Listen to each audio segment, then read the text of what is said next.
et niveau, der springer skalaen for god musik i de ting. Yes. Og det er ikke bare noget, vi siger. Det lover jeg. Jeg kan godt forstå, hvis man sidder derhjemme og tænker, oven på sidste uge. Sidste år, faktisk. Ja. Fordi det har været et underligt musikår. Jeg vil næsten kalde det et røvår. Jo, altså helt seriøst, det har bare handlet om store, kæmpe, dumme røve ud over det hele.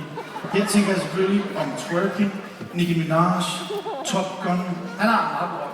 Jo, men det er ikke det, der er pointen. Det er bare, nu må og skal det røvcirkus simpelthen stoppe en gang for alle. Er I klar til noget god musik? Ja!